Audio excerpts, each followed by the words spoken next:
ကဲဒါကတော့ဂီရောမှုကဝင်လာတဲ့ခောက်ဆွဲလေးဖြစ်ပါတယ်ခောက်ဆွဲလေးတွေကို ABC ကြာညိုလေးထည့်ပါမယ်ရပြီကြာညိုလေးထည့်ပြီးတော့ကြတော့ခောက်ဆွဲလေးကိုနေထားလိုက်ပါမယ်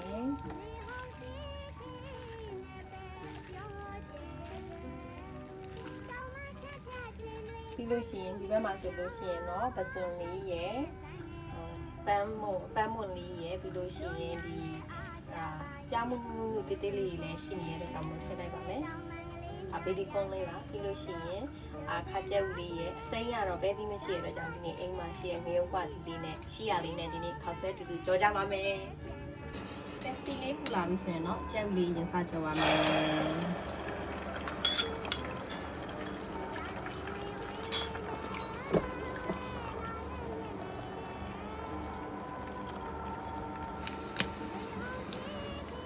တော့ကျုပ်တော်လေးရရင်ဖြစ်တဲ့အတွက်ကြောင့်မို့ကျုပ်တော်လေးကိုဆဲထားလိုက်ပါမယ်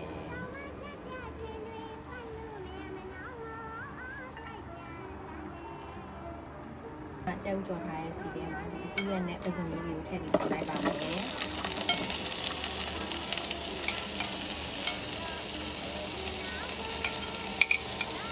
ကိုလည်းအရသာလေးနဲ့အောင်အရသာလေးနဲ့ထားပါတယ်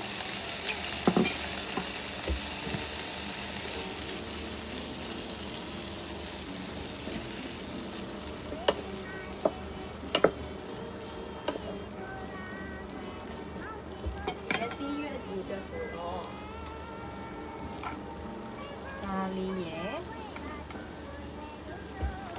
စသားမုံလေးနည်းနည်းရထည့်လိုက်ပါမယ်ဒီဆိုလို့ရှိရင်တော့ဒီရက်လေးတွေကနုစီလာဖြစ်တဲ့အတွက်ကြောင့်မို့လို့ဒါစာမျိုးနဲ့နဲ့ထားတဲ့ပေါက်ဆွဲလေးကိုထည့်လိုက်ပါမယ်ပြီးလို့ရှိရင်တော့ဒီရက်လေးနဲ့ရောသွားအောင်ဒါလေးကြော်ပါခေါင်းဆွဲလေးရဆိုလို့ရှိရင်ဒီဘက်မှာကပြောမှုစပါနေရလားဒါ2000မှာရန်50လောက်တည်းကြီးရတာလေးကောင်းနေရမယ်လို့တော့အချိန်များရင်းပေါ့နော်ခေါင်းဆွဲလေးနည်းနည်းလေးပြီးနေတဲ့အချိန်မှာရောင်ချော်ထားတဲ့အချိန်မှာအချင်းလေးလောက်ပါမယ်အချင်းအတွက်ကိုတော့မြန်မာချင်းလေးစားခြင်းတဲ့အတွက်ကြောင့်မျိုးတခါသီးလေးရယ်ဟဲညင်ဒီစိတ်လေးရယ်ချက်သွန်လေးရယ်နဲ့ပြင်ဆင်ထားပါတယ်အထဲကိုစားလေးနဲ့ထည့်ပါမယ်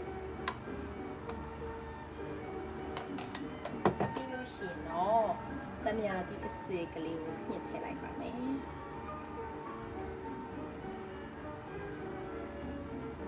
တမယာသီးလေးကမှုန်းနေရပါပဲ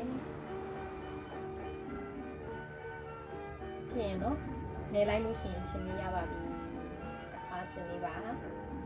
အခုဆိုလို့ရှိရင်တော့ခုနကြော်ပြီးကြိုက်ထားတဲ့ကျဲဥကြော်လေးတွေထည့်ပြီးတော့ကြတော့အရသာရှိတဲ့ပဇွန်ကျဲဥ